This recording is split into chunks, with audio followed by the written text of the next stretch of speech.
പക്ഷത്തുണ്ട്, ഞാൻ പേടിക്കയില്ല. മനുഷ്യൻ എന്നോട് എന്തു ചെയ്യും? അടുത്ത വാക്യം മോനെ, 17-ാമത്തെ വാക്യം.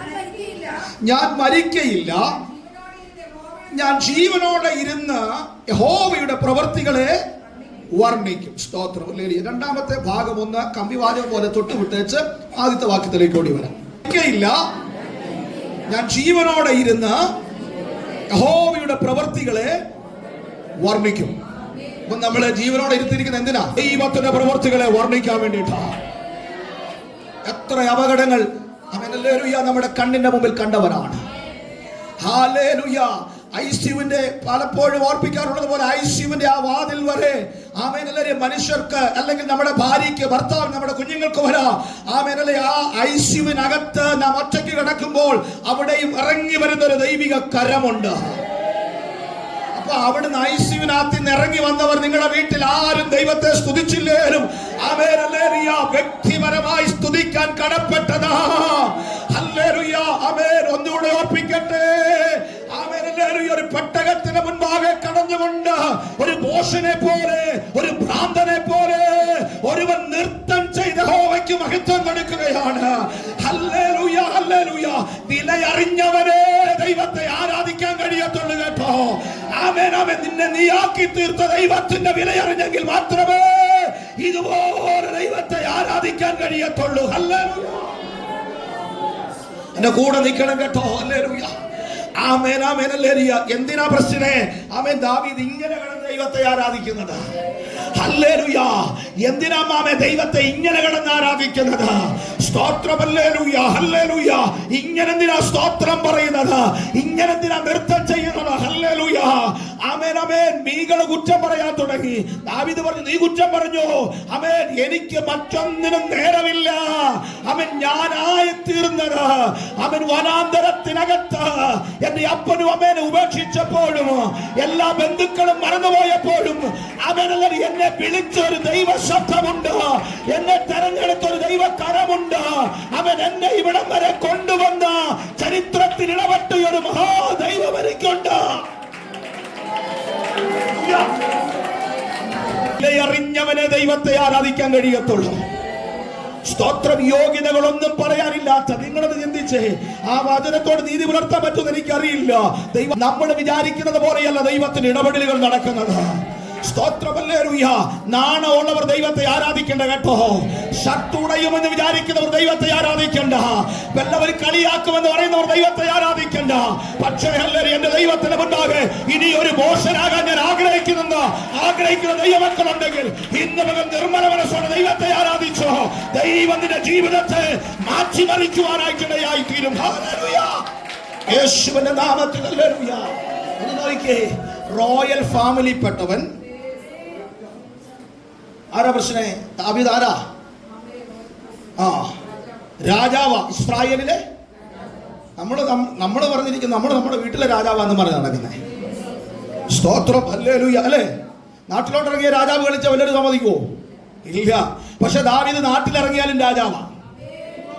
ആമേൻ. വേറെ ഏത് സ്റ്റേറ്റിൽ പോയാലും, വേറെ ഏത് രാജ്യത്ത് പോയാലും ദാവീദ് രാജാവ് തന്നെയാ. സ്തോത്രം. ഹല്ലേലൂയ.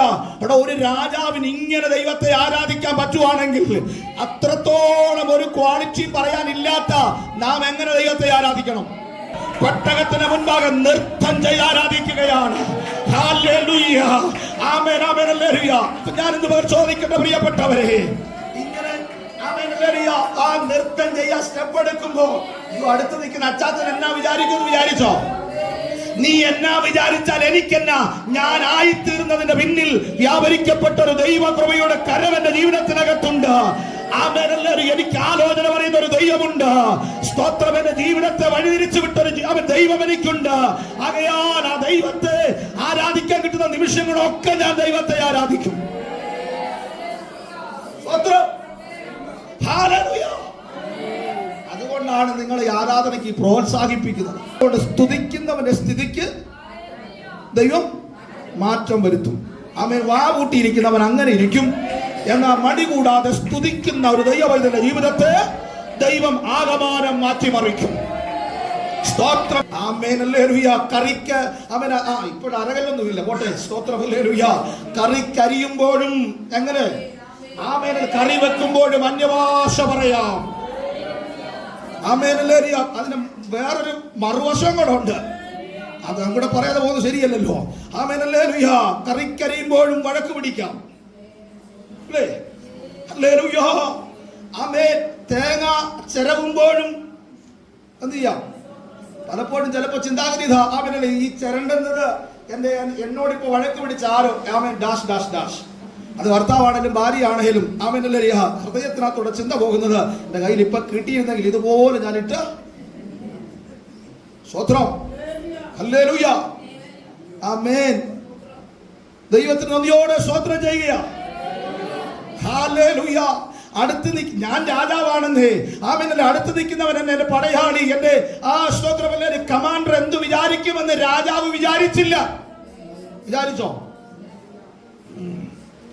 മീകൾ വന്നിട്ട് പറഞ്ഞ് ഇസ്രായേൽ കന്യകമാരുടെ മുമ്പിൽ അങ്ങനെ പറയുന്നേ. സ്വത്രം എന്ന് പറഞ്ഞാൽ പെൺപിള്ളാരുടെ മുമ്പിൽ ഇതുപോലെ നീ നീചനാകേണ്ട കാര്യമല്ലോ ഉണ്ടോ? ദാവീദ് പറയേണ്ടടുത്ത് പുള്ളി കൃത്യമായിട്ട് മറുപടി പറയും. സ്തോത്രം. പറഞ്ഞത്, നീയോ നിന്റെ പിതൃഭവനക്കാരോ അല്ല എന്നെ ഈ സ്ഥാനത്തേക്ക് കൊണ്ടുവന്നത്. എന്നെ കൊണ്ടുവന്ന ദൈവത്തെ ഇങ്ങനെ ആരാധിച്ചാ പോരാ. സ്തോത്രമല്ലേ. ഒന്നുകൂടെ ഓർപ്പിക്കട്ടെ. ആമേനല്ലേ. ഷർട്ട് ചൊളിയുമെന്ന് പേടിയുള്ളവർ ആരാധിക്കരുത്. ഹല്ലേലൂയ. ഹല്ലേലൂയ. ആമേൻ. അടുത്ത് നിൽക്കുന്നവർ എന്ത് വിചാരിക്കുമെന്ന് വിചാരിക്കുന്നവർ ആരാധിക്കണ്ട. പക്ഷെ എന്റെ ദൈവത്തെ പ്രസാദിപ്പിക്കേണ്ടത് എന്റെ കടമയാണെന്ന് വിശ്വാസമുള്ളവർ മാത്രം അവൻ എന്ന മകൾ ആത്മാവിൻ ദൈവത്തെ ആരാധിക്കാൻ തയ്യാറാകട്ടെ. ഹല്ലേലൂയ. ആമേൻ. നമ്മുടെ ദൈവം ആരാധനയ്ക്ക് യോഗ്യനാണ്.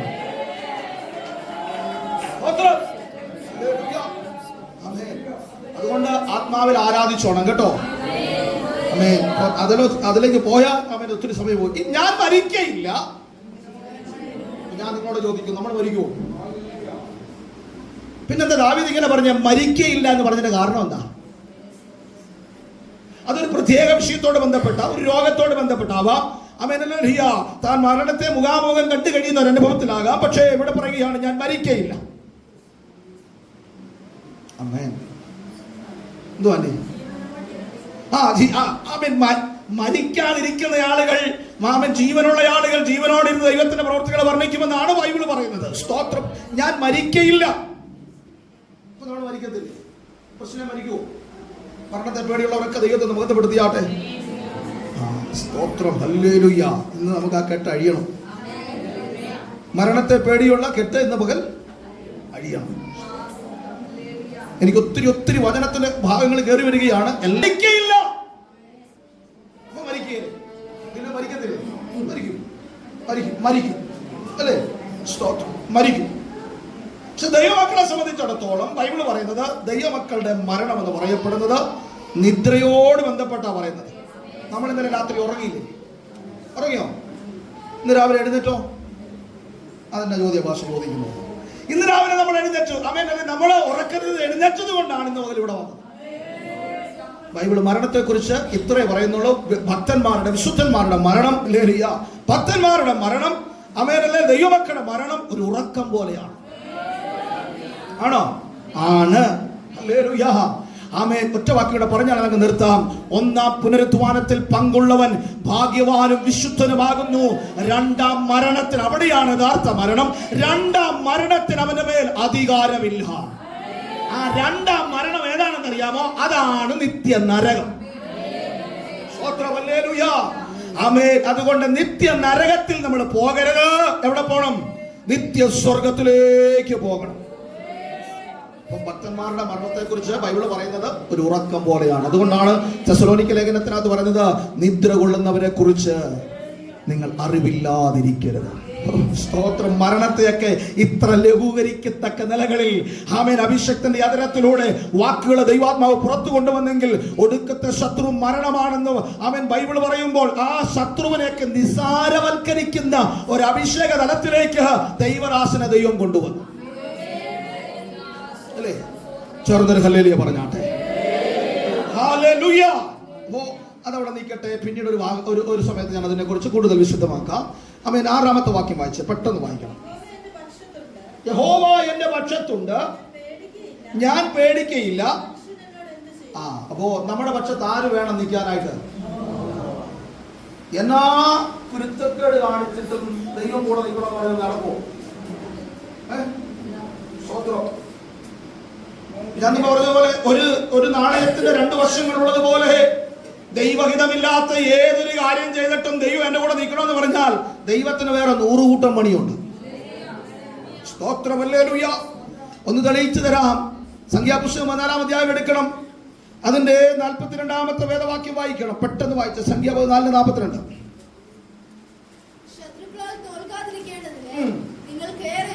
നിങ്ങൾ കേറരുത്, യഹോവ നിങ്ങളുടെ മധ്യേ ഇല്ല. കേട്ടോ? ഹല്ലേലൂയ, ആമേൻ, ആമേൻ, ഹല്ലേലൂയ. കനാനിലേക്കുള്ള യാത്രയാണ്. ഇവരിങ്ങോട്ട് യാത്ര ചെയ്ത് വന്നു. ആമേൻ, ഹല്ലേലൂയ. ഇവിടെ വന്ന സമയത്ത് മോശ കനാൻ ദേശത്തേക്ക് 12 പേരെ ഒറ്റ നോക്കാനായിട്ട് അയച്ചു. എത്ര പേരെ അയച്ചു? 12 പേരെ. അതിനകത്ത് എണ്ണപ്പെട്ട് ആ 12 പേരിനകത്ത് 2 പേരായിരുന്നു. ആരൊക്കെ? യോശുവയും കാലേബും. അതവിടെ നിൽക്കട്ടെ. എത്ര പേരെ അയച്ചു? പ്രശ്നെ 12 പേരെ അയച്ചു. 12 പേരെ അയച്ചിട്ട് 10 പേര് വന്ന് പറഞ്ഞ മറുപടി ഇതാണ്: ദേശമെല്ലാം കൊള്ളാം, നല്ല അവര് അത്തിപ്പഴവും മുന്തിരിയും ഇങ്ങനെ തൂക്കി, നമ്മൾ 1 കിലോ മേടിക്കുന്ന പോലെ അല്ല അവർ എടുത്തോണ്ട് വന്നത്. അവര് മുന്നിലും പിന്നിലും 2 പേര് നിന്ന് കമ്പ് തോളെ വെച്ചിട്ട് മുന്തിരിക്കൊല തൂക്കി എടുത്തോണ്ട് വരുമ്പോ മുന്തിരിക്കൊലയുടെ അടിഭാഗം നിരത്തൂടെ കടന്ന് ഒരയുകയാണ്. അപ്പൊ അത്രമാത്രം സമൃദ്ധിയുടെ അനുഭവത്തിലാണ് കനാനിലേക്ക് ഇവരെ ദൈവം പറഞ്ഞു വിട്ടത്. ഇതെല്ലാം പറിച്ചെടുത്തോണ്ട് വന്നേച്ച് അവിടുന്ന് ടേസ്റ്റ് നോക്കിയേച്ച് മോശയോട് വന്ന് പറഞ്ഞു, ദേശമെല്ലാം കൊള്ളാം, കുഴപ്പമൊന്നുമില്ല, പക്ഷേ അവിടുത്തെ അനാക്യ മലന്മാരെ കണ്ടു, അതുകൊണ്ട് നമുക്കത് ജയിക്കാൻ പറ്റുകയില്ല. ഇന്ന് പകലിൽ നെഗറ്റീവ് പറയുന്നവരെ, നെഗറ്റീവ് എനർജി കൊടുക്കുന്നവരെ ദൈവത്തിന് വേണ്ട.